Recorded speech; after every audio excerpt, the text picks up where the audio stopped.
This dog coming in right now is a extremely reactive dog. We can't even have a conversation in the room. And by the end of this video and by the end of the very first session, this dog goes from 100% reactive to about 5%, maybe barks 1 or 2 times by the end of the very first session. If you guys are struggling with dog reactivity, this video is going to be helpful for the majority of you out there. If you guys like this video or if this is helpful for you, please subscribe to our YouTube channel, leave a comment, leave a like, all that stuff, and enjoy the video, and I hope it helps. So why don't you just... all right, what's going on, guys? It's your boy, Tommy D. So I'm gonna grab my e-collar. We're gonna start working on the pager effect. As you guys can see, super reactive, super forward, lunging at me, lunging at the fake dog. So right now we're gonna get some food out so we can reward him when he makes good decisions. Right now he's not making good decisions, so we are not rewarding him. Then we're gonna start using the vibration. If you guys aren't familiar with the vibration, we're gonna go over it later, but my remote collar with Dogtra has a vibration on it. So we need to start deactivating some of this reactivity so we can start thinking clearly. So that's what I'm gonna go grab now. It goes 2 ways, guys. It's either gonna work and we're not gonna react, or he's gonna ignore it completely. All right, so I'm gonna give you this e-collar, and we're gonna start working on the vibration, which is just exactly vibration. I'll throw this to you. So feel it. While they're putting on the e-collar, it's important to know, like, because of the lack of leash pressure and skills and all that stuff right now, like, it's dangerous for me to approach, it's dangerous for him to be out because he's just, you know, scary. So we're gonna start utilizing some of the remote collar work just to see if we can decrease some of that build so we can actually start working. Then we'll switch collars out to get a little bit more stable control, safer control. If we don't step in at that moment, it's never gonna stop, as you know.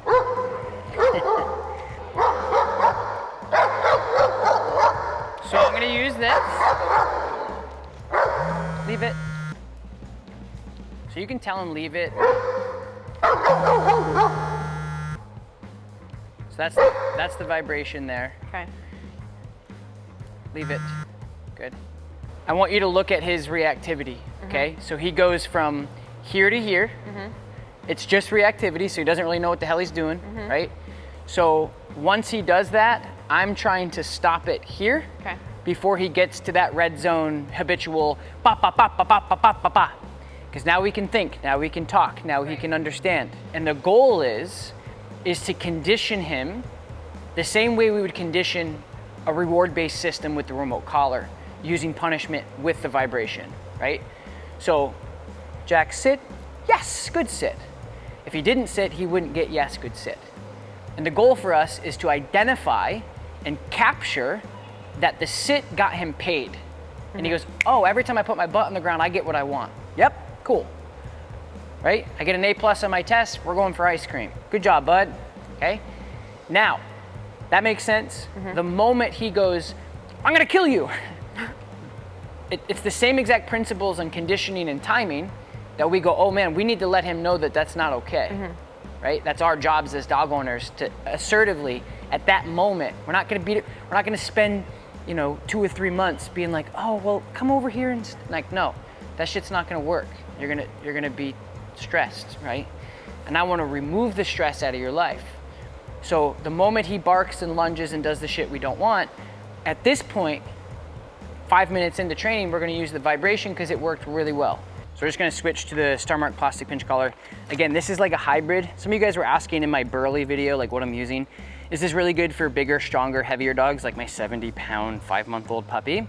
It's also good for dogs like this with novice handlers. So it's just plastic, gives you really good control, gives you really good communication skills. If you're using a flat collar or using something that doesn't have action like this, it's gonna be really, as you know, you're watching this video and you're probably nodding your head like, oh shit, that's why. This is gonna be really helpful for you guys. I'll leave the link in the description. All right, you can throw this on.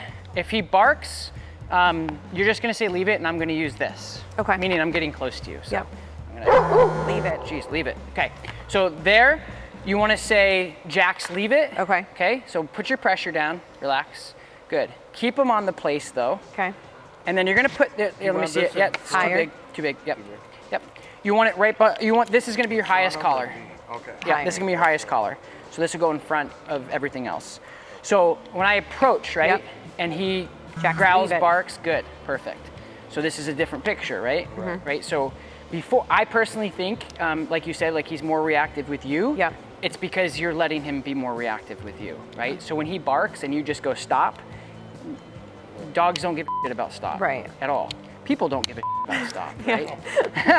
That's why when you see a cop, you slow down because you're like, I don't want a ticket today. Right. Right. So that has to matter to him. Yeah. Walk right towards me.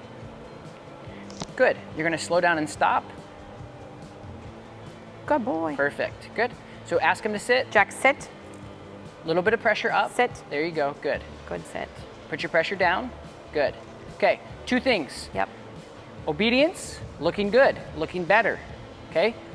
Back into a sit. So enforce Sit. that. Good. Jax, This is sit. what I was talking about earlier up front. Good sit. You can't get your dog to sit for more than 2 seconds. I don't care about the reactivity. I don't care about the bite history. I don't care Right. about the anxiety. I don't care about any of that shit.